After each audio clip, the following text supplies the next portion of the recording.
Hello students, आपके अपने YouTube channel पर आपका स्वागत है। हम पढ़ रहे हैं टारगेट सीयूईटी एग्ज़ाम समकालीन विश्व राजनीति का चैप्टर समकालीन दक्षिण एशिया। इसका पार्ट 1 या भाग 1 है। बिना कुछ देरी की हम शुरू करते हैं। आज का पहला प्रश्न है, विश्व के किस क्षेत्र के बारे में ये कहा जाता है कि यहाँ सद्भाव और शत्रुता, आशा और निराशा तथा पारस्परिक संकट और विश्वास साथ साथ बसते हैं? Option A Europe, option B Africa, option C दक्षिण Asia, option D Latin America. इसका राइट आंसर होगा दक्षिणी एशिया। दक्षिणी एशिया के बारे में कहा जाता है कि यहाँ पर सद्भाव और शत्रुता, आशा और निराशा तथा पारस्परिक संकट और विश्वास साथ साथ बसते हैं। इसका मतलब है कि दो विपरीत विचार एक साथ पाए जाते हैं। यहाँ पर इसकी व्याख्या देखते हैं हम कि दक्षिणी एशिया एक ऐसा क्षेत्र है जहाँ सहयोग और संघर्ष दोनों साथ साथ चलते हैं। कुछ देशों में सहयोग है, कुछ में संघर्ष है। एक और यहाँ के देशों जैसे भारत और बांग्लादेश के बीच सांस्कृतिक समानता, व्यापार और सहयोग देखने को मिलता है, तो दूसरी ओर भारत और पाकिस्तान के बीच कश्मीर विवाद और तनाव मौजूद है। इस क्षेत्र में लोकतंत्र की आशा भी है, लेकिन कई देशों में राजनीतिक अस्थिरता और सैन्य हस्तक्षेप भी देखने को मिलता है। इसलिए यहाँ आशा और निराशा, विश्वास और अविश्वास, सहयोग और संघर्ष सभी एक साथ मौजूद है, जिस कारण ये कथन दक्षिण एशिया के लिए सही माना जाता है। नेक्स्ट क्वेश्चन है, दक्षिणी एशिया जो शब्दांश है या जो पद है में निम्नलिखित में से कौन सा देश शामिल नहीं किया जाता है? कोई भी कंपटीशन की एग्जाम देते हो तो आपको एनसीईआरटी को ध्यान से पढ़ना होता है और बार बार पढ़ना होता है, और जो पेपर सेटर होता है वो क्वेश्चन वहीं से उठाता है। और नॉर्मल हम जब पढ़ते हैं तो लाइन टू लाइन ध्यान नहीं रखते हैं और क्वेश्चन गलत होने के चांस होते हैं। एनसीईआरटी में बिल्कुल ये कहा गया है कि दक्षिणी एशिया में कौन कौन से देश शामिल है और कौन सा नहीं है। तो इसका ऑप्शन है ए भारत, बी नेपाल, सी चीन और डी बांग्लादेश। तो इसका राइट आंसर है चीन। व्याख्या देखते हैं हम कि अमूमन बांग्लादेश, भूटान, भारत, मालदीव, नेपाल, पाकिस्तान और श्रीलंका को इंगित करने के लिए दक्षिणी एशिया पद के प्रयोग किया जाता है। इस क्षेत्र की चर्चा में जब तब अफगानिस्तान और म्यांमार को भी शामिल कर लिया जाता है। चीन इस क्षेत्र का एक प्रमुख देश है। कौन से का? एशिया का। लेकिन चीन को दक्षिणी एशिया का अंग नहीं माना जाता है। भौगोलिक दृष्टि से चीन पूर्वी एशिया का हिस्सा माना जाता है। तो चीन एशिया का तो हिस्सा है, लेकिन जो चैप्टर का कंटेंट है वो दक्षिणी एशिया से संबंधित है। तो एनसीईआरटी में बिल्कुल ये लिखा है कि चीन दक्षिणी एशिया का हिस्सा नहीं है। नेक्स्ट क्वेश्चन है, पाकिस्तान में लोकतंत्र स्थायी न रहने के कारणों में निम्नलिखित में से कौन सा शामिल नहीं है? ये बहुत महत्वपूर्ण प्रश्न है और बार बार आता है। क्वेश्चन की लैंग्वेज बदल दी जाती है, लेकिन क्वेश्चन इसी के आसपास घूमता रहता है। ऑप्शन ये है कि यहाँ सेना, धर्मगुरु और अभिजात या जिसको क्लर्जी बोलते हैं वर्ग का सामाजिक दबदबा है, एलिट क्लास का। ऑप्शन बी भारत के साथ तनातनी के कारण सेना समर्थक समूह मजबूत होते हैं। ऑप्शन सी राजनीतिक दलों के स्वार्थ तथा लोकतंत्र के कारण सुरक्षा को खतरा बताया जाता है। ऑप्शन डी लोकतांत्रिक शासन के लिए अंतर्राष्ट्रीय स्तर का व्यापक समर्थन है। तो मैं आपसे बार बार ये कहता हूं कि क्वेश्चन को हमें ध्यान से पढ़ना होता है। इसमें पूछा कौन सा शामिल नहीं है जिसकी वजह से लोकतंत्र स्थायी नहीं रहता है। तो ऊपर के तीन जो कारण है उनके कारण लोकतंत्र स्थायी नहीं रहता है। तो वो तो कारण हुए, कारणों में शामिल हुए। तो राइट आंसर रहेगा इसका चौथा कि लोकतांत्रिक शासन के लिए अंतर्राष्ट्रीय स्तर का व्यापक समर्थन। आइए व्याख्या देखते हैं इसकी। पाकिस्तान में लोकतंत्र शासन चले इसके लिए कोई खास अंतर्राष्ट्रीय समर्थन पाकिस्तान को नहीं मिला है। इस वजह से भी पाकिस्तान को अपना प्रभुत्व कायम करने के लिए बढ़ावा मिला है कि यहाँ पर लोकतंत्र स्थायी न रहे। कोई स्पष्ट समर्थन या सहयोग पाकिस्तान को नहीं मिला। अमेरिका तथा अन्य पश्चिमी देशों ने अपने स्वार्थों के लिए गुजरे वक्त में पाकिस्तान में सैनिक शासन को ही बढ़ावा दिया है। तो अमेरिका हो या दूसरे अन्य देश हो जो पश्चिम की तरफ से, उन्होंने पाकिस्तान में हमेशा उनकी इच्छा रही है कि यहाँ पर सैनिक शासन ही लागू रहे ताकि वो अपनी इच्छा के अनुसार पाकिस्तान का प्रयोग कर सके। नेक्स्ट क्वेश्चन है, पश्चिमी पाकिस्तान के प्रभुत्व के खिलाफ जन संघर्ष का नेतृत्व करने वाले बांग्लादेश के प्रमुख नेता कौन थे? ऐसे कौन से नेता हैं जिन्होंने पश्चिमी पाकिस्तान का जो प्रभुत्व था उसके खिलाफ आंदोलन किया था या बांग्लादेश निर्माण में महत्वपूर्ण भूमिका निभाई थी? Option A Mujibur Rahman, option B general Ershad, option C Ziaur Rahman, option D Khaleda Zia. तो इसका राइट आंसर है मुजीबर रहमान। पश्चिमी पाकिस्तान के प्रभुत्व के खिलाफ जन संघर्ष का नेतृत्व शेख मुजीबर रहमान ने किया था। उन्होंने पूर्वी क्षेत्र के लिए स्वायत्तता की मांग की थी कि जब 1947 में भारत और पाकिस्तान आज़ाद हुए थे तो धार्मिक आधार पर विभाजन हुआ था। तो हिंदू बहुसंख्यक क्षेत्र भारत में मिला और पाकिस्तान मुस्लिम जनसंख्या बहुल क्षेत्र पाकिस्तान में मिला। लेकिन पाकिस्तान भौगोलिक रूप से दो जगह पर स्थित था, एक वर्तमान पाकिस्तान, एक वर्तमान बांग्लादेश। उस समय जो वर्तमान पाकिस्तान उसको पश्चिमी पाकिस्तान बोला जाता था और जो वर्तमान बांग्लादेश है उसे पूर्वी पाकिस्तान बोला जाता था। तो शेख मुजीबर रहमान ने पूर्वी पाकिस्तान के लिए, पूर्वी क्षेत्र के लिए स्वायत्तता की मांग की थी। शेख मुजीबर रहमान के नेतृत्व वाली अवामी लीग को 1977 के चुनाव में पूर्वी पाकिस्तान की सारी सीटों पर विजय मिली। तो पूर्वी पाकिस्तान में तो सारी सीटों पर विजय मिली, लेकिन पूर्वी और पश्चिमी पाकिस्तान को मिलाएं तो भी उन्हें नेशनल असेंबली में बहुमत मिल गया था। लेकिन सरकार पर पश्चिमी पाकिस्तान के नेताओं का दबदबा था और सरकार ने इस सभा को या नेशनल असेंबली को कंटिन्यू करने में इनकार कर दिया। तो शेख मुजीबर रहमान को गिरफ्तार कर लिया गया। तो आगे धीरे धीरे विवाद हुआ और 1971 में जाकर बांग्लादेश का निर्माण हुआ। नेक्स्ट क्वेश्चन है, दक्षिणी एशिया में सबसे बाद में संविधान अपनाने वाला देश कौन सा है?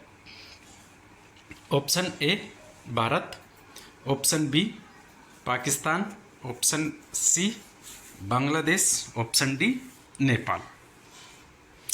बहुत बार ऐसे क्वेश्चन पूछे जाते हैं कि डायरेक्ट ईयर वाइज नहीं पूछा है, लेकिन इसके पीछे आपको नॉलेज होना चाहिए कि कौन से ईयर में कौन से देश ने संविधान अपनाया था।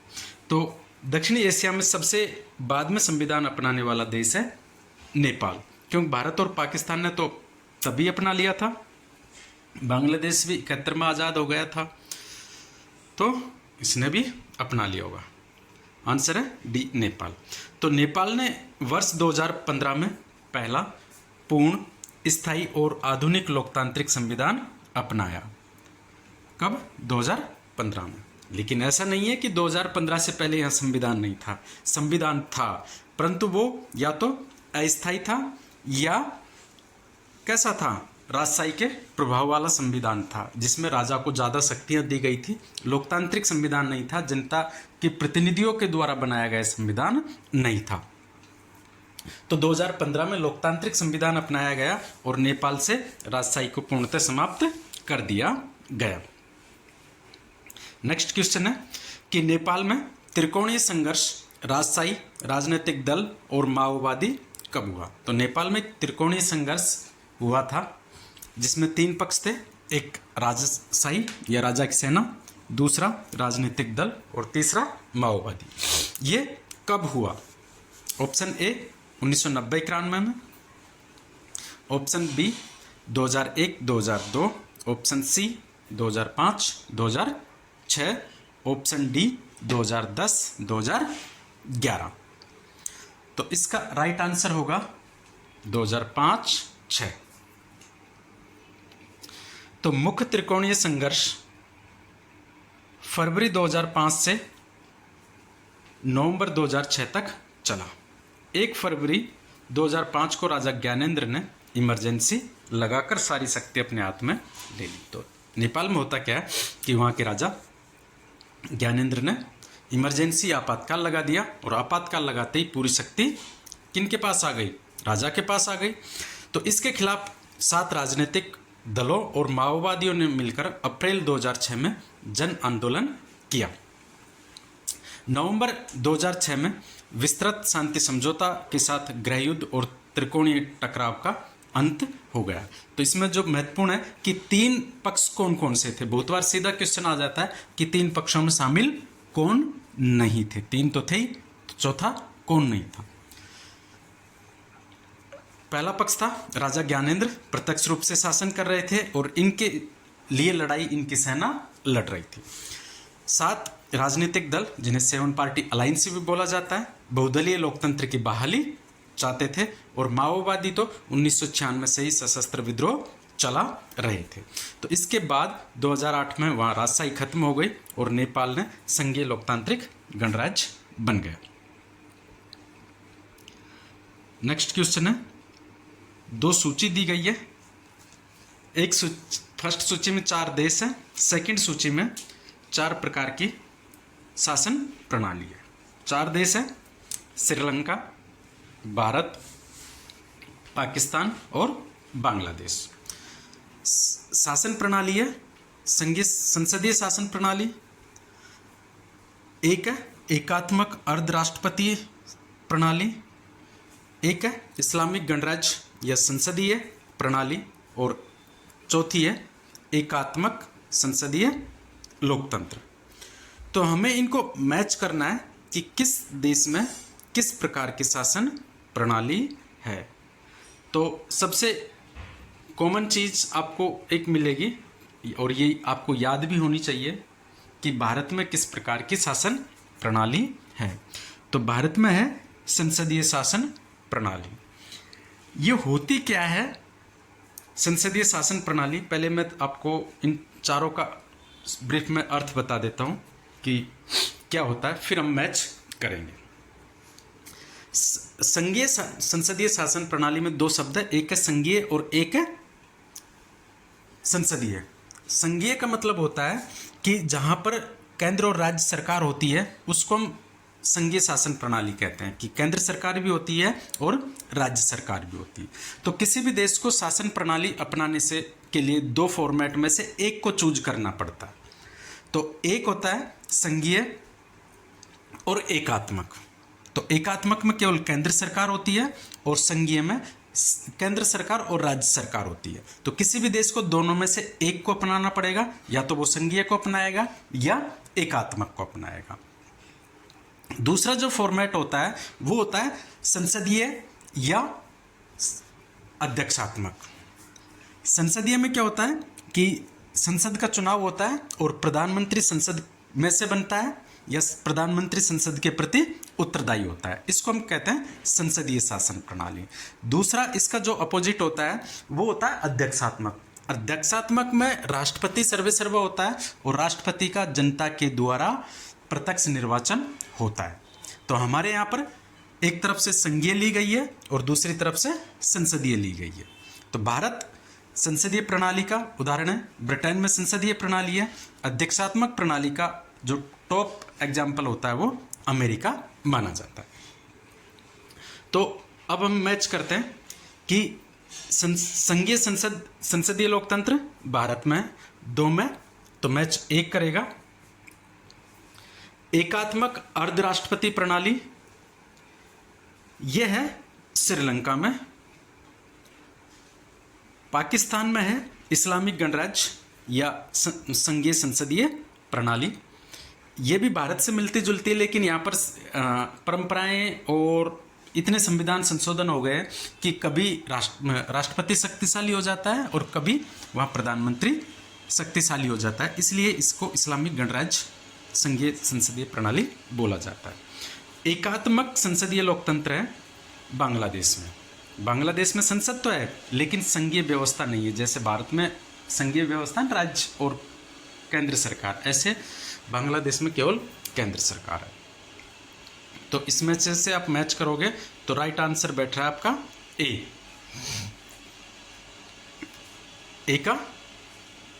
ए के साथ है बी, मतलब एकात्मक अर्धराष्ट्रपतीय प्रणाली श्रीलंका में। 2 के साथ है ए, भारत के साथ संघीय संसदीय प्रणाली।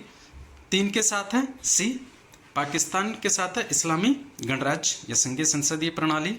और डी, बांग्लादेश के साथ है एकात्मक संसदीय लोकतंत्र। ठीक है, तो एक्सप्लेनेशन भी यही है इसकी। नेक्स्ट क्वेश्चन है, और ये CUT एग्जाम 2022 में आया हुआ क्वेश्चन है कि 2006 तक नेपाल में किस प्रकार की सरकार थी या सरकार का स्वरूप कैसा था नेपाल में? पूंजीवादी लोकतंत्र, लोकतांत्रिक, साम्यवादी और संवैधानिक राजतंत्र। तो 2006 तक नेपाल में संवैधानिक राजतंत्र था। ये क्या होता है संवैधानिक राजतंत्र? कि वहाँ पर संविधान भी होता है और राजतंत्र भी होता है। राजतंत्र क्या होता है? एक ऐसी शासन प्रणाली जिसमें शासक होता है वो वंशानुगत होता है, कि वंश के आधार पर किसी एक खास परिवार में जन्म लेने के आधार पर आपको उस देश का शासक मान लिया जाएगा। तो नेपाल में राजतंत्र था, लेकिन उसकी जो शक्ति होती है वो लिमिटेड होती है, संविधान के अनुरूप उसे कार्य करना पड़ता है, तो उसे हम कहते हैं संवैधानिक राजतंत्र। यदि उस पर संविधान का अंकुश नहीं होता है तो उसे हम कहते हैं तानाशाही राजतंत्र। तो संवैधानिक राजतंत्र का उदाहरण आपको सबसे बढ़िया मिलेगा वो है ब्रिटेन का। तो नेपाल में भी संवैधानिक राजतंत्र था 2006 तक। तो 2006 से पहले नेपाल में राजशाही व्यवस्था थी जिसमें राजा के साथ साथ संविधान भी मौजूद था, इसलिए इसे संवैधानिक राजतंत्र कहा जाता है। 2006 के बाद जन आंदोलन के चलते नेपाल में लोकतांत्रिक व्यवस्था स्थापित हुई।